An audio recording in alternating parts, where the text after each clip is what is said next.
I'm Matt. I'm Shane. And if you like what you hear, make sure you hit that thumbs up button real hard, and make sure you subscribe to Comic Movie Marks. And also click that little bell for all of the notifications. Whee! Always remember, if Trailer Trash can do it, anyone can do it.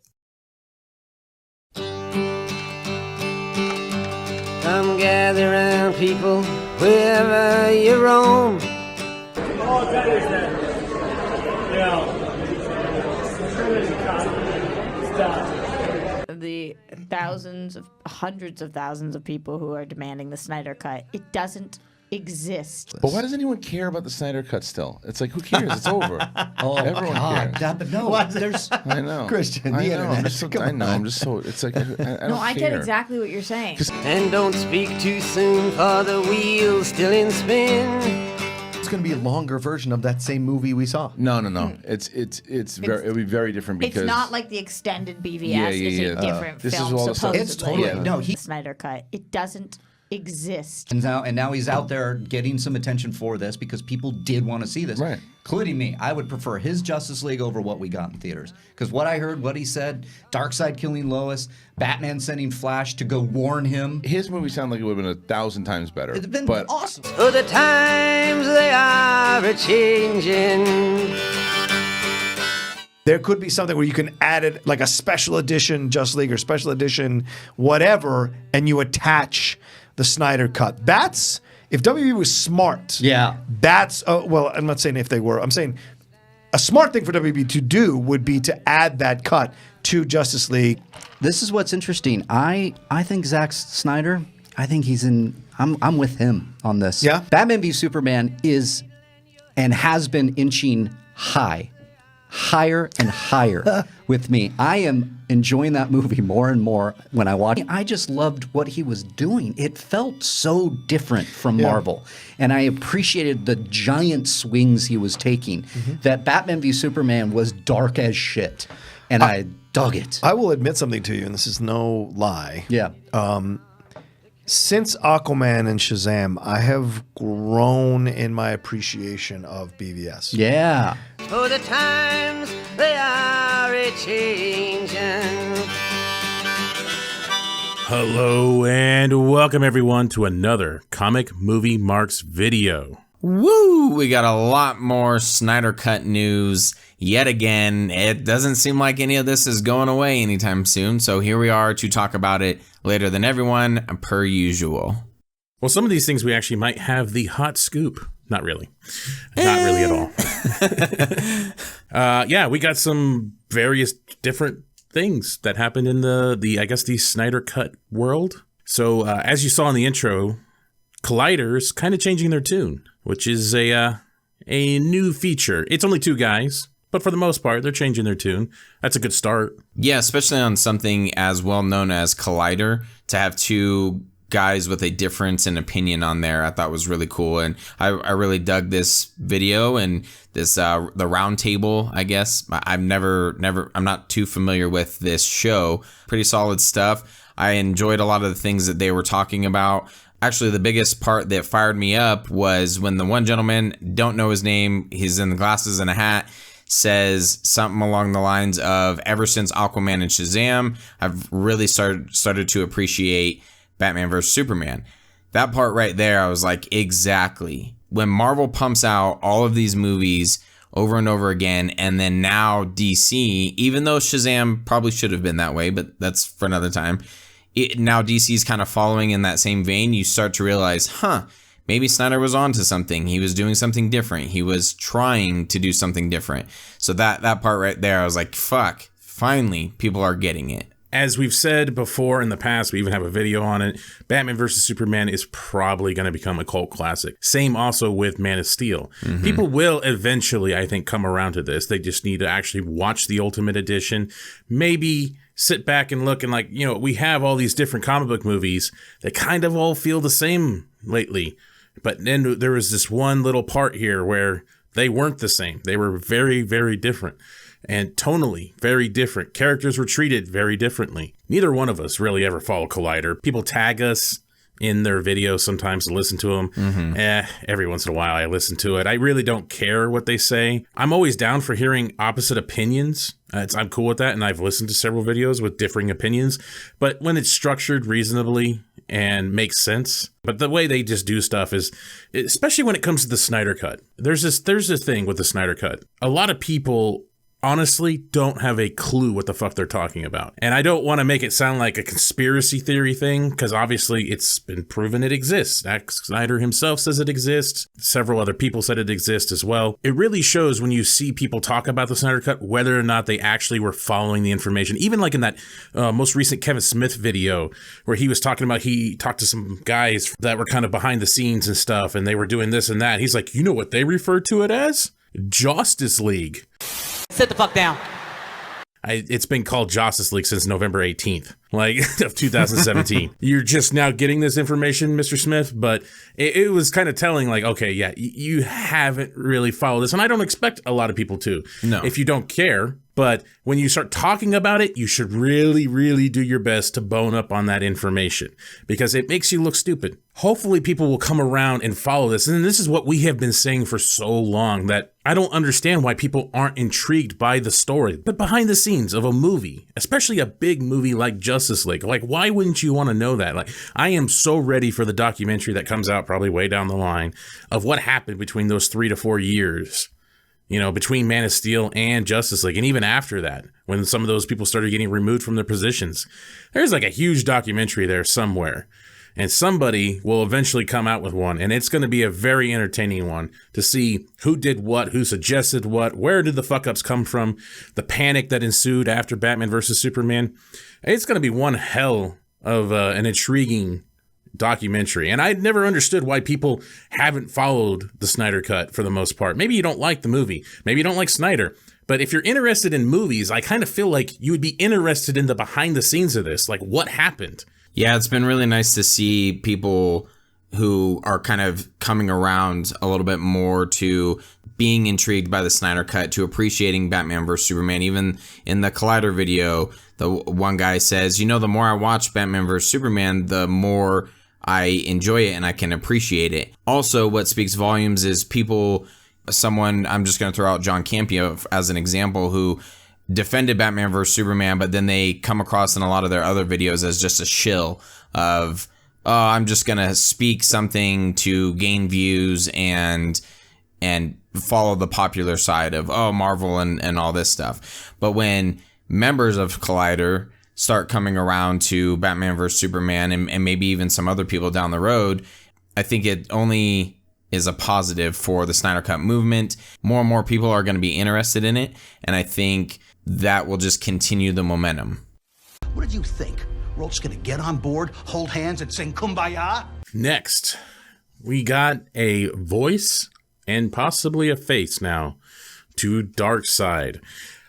So from the Film Exile Podcast, they dropped an exclusive, mainly by a guy, Jack Burton, or James. And we saw him actually at the SnyderCon event, I believe.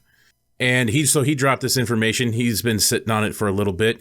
And now we have Ray Porter as Darkseid. Darkseid confirmed. So Ray Porter is most famously known, I guess, for Argo. I have not seen that movie. Don't kill me. Also Almost Famous and The Runaways that came out in 2010. Kind of an under the radar type actor, but also cool that we see kind of a face and a voice. If you watch any of the scenes on YouTube or if you've seen Argo, you can start to see, okay, this could have worked. Change the voice up a little bit. It definitely could have worked. So we're starting again to continue to piece this whole movie together. For the most part, I think he's confirmed it. You know, he keeps responding back that he's being held back by an NDA. He signed an NDA, and he's at least in Justice League. Let's go with that for sure. It seems pretty clear. He likes a lot of people's tweets that are mentioning that. I made a joke about, oh, thank you, Axis or Uxis, however the hell you pronounce it. And he liked that. One extra little puzzle piece to add to the overwhelming 500-piece puzzle that is the Snyder Cut. More like a 1,000-piece puzzle, but go on. Okay, fine. I've only seen 500. I didn't know they went that big. That's what she said.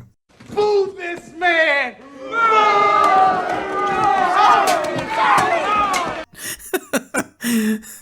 And then we got a little extra information. I will actually thank Lantern2814 for this because he messaged us about this. And to add to the Darkseid moments in Justice League, because could he have been just a mocap guy? Does he have any lines? And more than likely he would, since Ray Porter does mainly voice stuff. I'm sure he would have been it, but it would have been similar to with Ciarán Hinds. Mainly doing voiceover, because Ciarán Hinds didn't do a lot of mocap or almost really any. He did some facial mocap, but physically, the person on the set, the body, was somebody completely different. One thing that is kind of interesting, like what people were trying to figure out, like, you know, how much time would he even had in Justice League? Like, was it just a brief cameo? I mean, did they really hire this guy just to do a voiceover? Would he carry it over to the next movies? But then something that actually happened about 7 days ago, DC_last_stand posted this pic on Instagram of Ares and Zeus from the history battle. He also posted the additional article from Stephen Colbert about Justice League Zack Snyder's invasion flashback had Darkseid versus Ares. And when I heard that originally, I was like, okay, that's cool. Maybe that was in the original concept. Did they actually really film that? Because that seems like a big thing to have in your movie. We've heard so much about how things got switched around. Well, Nick Mckinless commented on this, saying, "This is correct. I played Ares in Justice League," and he put in parentheses, "not the previous actor. I was not credited for my work. We shot a whole fight sequence with Darkseid. I trained for 4 months to get in that shape. Zack was amazing to work with. Thanks for posting this." Then a little extra he adds to this, because a lot of people are asking, can you give us more information? What's going on? Then he says, "I would like to talk about it more, but want the best possible platform to highlight our work and where the history lesson could have gone. Maybe we should make a fan-made film focusing in the history lesson." It sounds like this man is not hindered by the dreadful NDA. He says he wasn't credited, so it makes me wonder if he slipped through the cracks on the NDA. This is very interesting. It actually was filmed, so there is actually a very good chance it would be in the 3 hour and 34-minute version of Zack's Snyder Cut. Yeah, it's cool too. If you go to Nick Mckinless's Instagram page, he says Justice League was a cool experience. This was back from November 2017, in which I used to learn about body composition training. Had no trainer or coach, just learned myself the old-fashioned way, boys and girls. Very different type of training for me after years of athletic and strength-based training. And then he talks about he ended up at 6%. His original goal with veins like worms and paper thin skin as per Zack Snyder's requirements. So Zack Snyder had a very visual version of what he wanted, and Mckinless actually has a couple different posts in which he has like a close-up of what Ares was supposed to look like from the original costume in that history fight as well. So pretty cool stuff. That's all the way back from 2017. Of course, that's amazing news and really cool to see. It's all falling together piece by piece by piece. We keep getting more of this apparently 1,000-piece puzzle, I have to say now. And then we got a little extra pepper, if you will. Apparently, several people decided to try calling WB yesterday and seeing what they said. Some made it to past the operator and all the way to Walter Hamada's PA. Some made it only to the operator. Some couldn't even get a hold of anything. They were on hold for a very long time. Some people were able to record their conversations, and some just recalled their conversations through tweets. This is a kind of an interesting concept. The phone call thing that Fiona did before, it was screened, making sure there wasn't just people screaming through the phone or even trolls trying to hinder progress at all. People took it upon themselves to call and just see what happens. And we have a couple accounts, and some of these are interesting. And what I actually got excited about with these phone calls, and a lot of people, from what I could see anyway, didn't get excited about, or this didn't come to their mind, was what I heard in the one that was recorded. They actually somewhat acknowledge it, and they have a policy dealing with it. So I thought that was actually kind of interesting, because that is probably the first time that we really got an idea that WB is acknowledging the Snyder Cut. And I thought that was great news. That's the news people should be excited about, because at least now we have been heard. I could tell just by the operator's voice that she was like, no, we're not at liberty to talk about that. And I'm sure they're tired of fielding phone calls, so they have heard from us by this point. They know we exist. But then there's some that have taken it, in my opinion, and I will say my opinion, and Shane already told me to tread lightly on this, but I don't care. If you guys want to unsubscribe. I really, it's not what we're here for. We do this for fun, and I try to be the most realistic person when it comes to this stuff. And I don't want to just say things for views. I don't want to say things for subscribers. If you guys don't like what I say or Shane says, then go ahead. I go ahead, unsubscribe. But you can call us pessimistic, but I'm just trying to be real about it. There's so many people that are saying that this means the Snyder Cut is released and they're going to release it.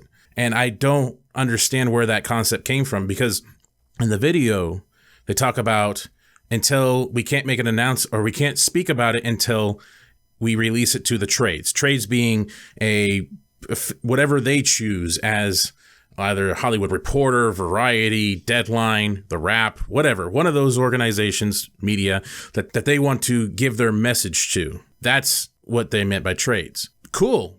Or at least their policy states that they should tell them, wait for an official announcement.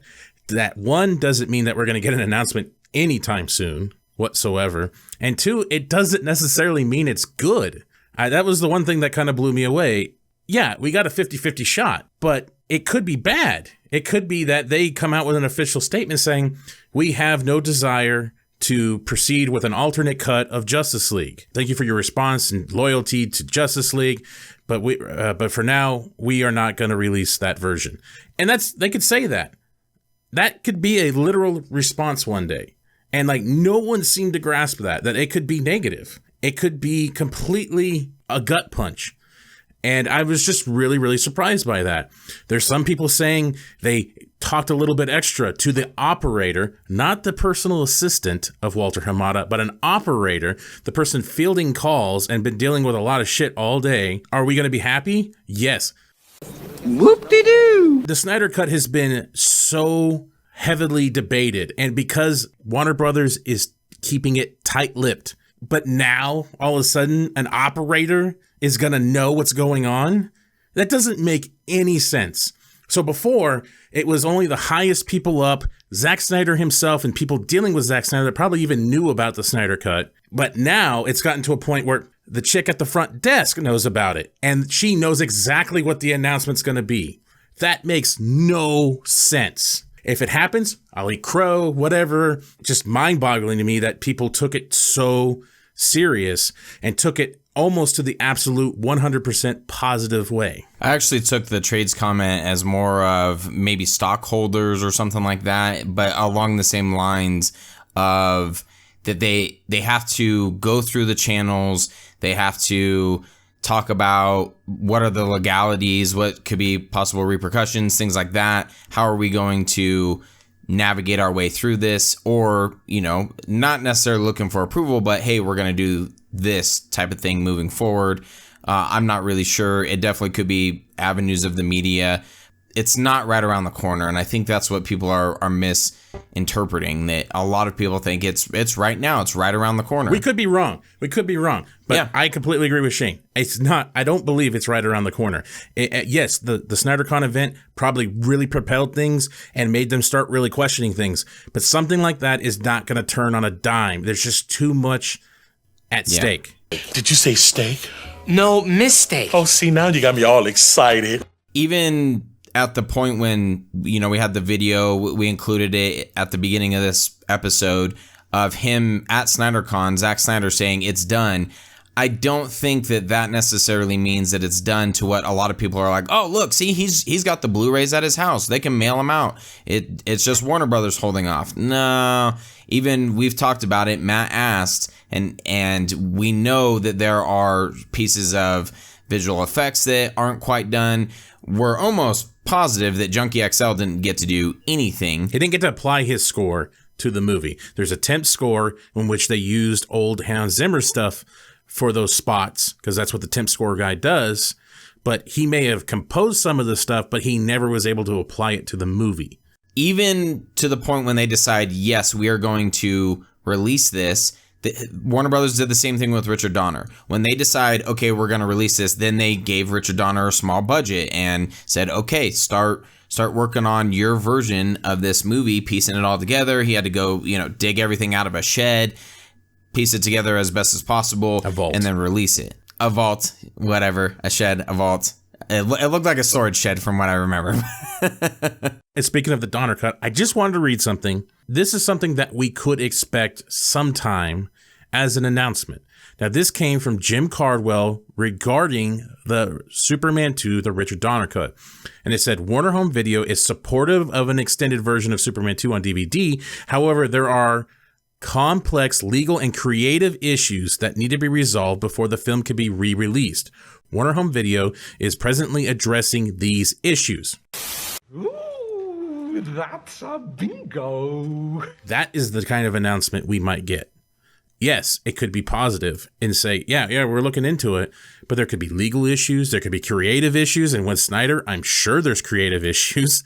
They may not want to do a 3-hour and 34-minute version. Can we cut it down? Can we change this? There is so much to it. It's just not going to turn on a dime. And I don't want to be that pessimistic guy. I don't want to sound like an ass, but I just feel like people think things happen magically sometimes. It just doesn't happen like that. Yeah. That's just something I wanted to share. Yes, people are probably going to hate us. Subscribers will go down. Well, I think it's important to keep in mind that the reason why Matt and I approach things this way is because when Comic-Con, San Diego Comic-Con rolls around and there's no answer, there's none of our questions are answered, there's no release, there's no poster and all this shit, our trailer that people have been expecting. All of a sudden Twitter blows up. Oh, I can't fucking believe they didn't release anything. Okay, well, yeah, same thing happened with SnyderCon. It's like a daily basis that, oh, could these numbers mean a specific date of the year? That's when it's coming out because it all aligns. And then when it doesn't come out, then people are like, wow, fuck, how come it didn't come out? So it's good to kind of keep a more, in our opinion, a more reserved approach of okay, we are starting, more things are coming out. There's momentum. We hopefully will get this before 20 years, down the road. Before, what would that be? Optimism, 2037. Shane. Good job. Yeah. But it doesn't necessarily mean it's going to be 2019, maybe not even 2020, maybe 2021. There is momentum. That's the positive side, but just reining in a little bit. Keep a realistic approach that we're still pushing, but it's not going to be next month. Yeah, but that momentum helps to get back into production again on it. Remember, it's not completely done, and it's going to take time, and they're going to have a budget for it. There's got to be some give or take here, and it's probably going to be a long battle between Snyder and WB internally about how they're going to handle this. So it's just not going to happen on a dime. I just don't feel that way. So, all right. Nice knowing you guys, in case I don't see you. Good afternoon, good evening, and good night. Congratulations. You made it to the end of the video. You're one of very few to make it to the end. Yes, thank you very much. Make sure you hit that like button and subscribe to Comic Movie Marks Podcast and hit the notification bell.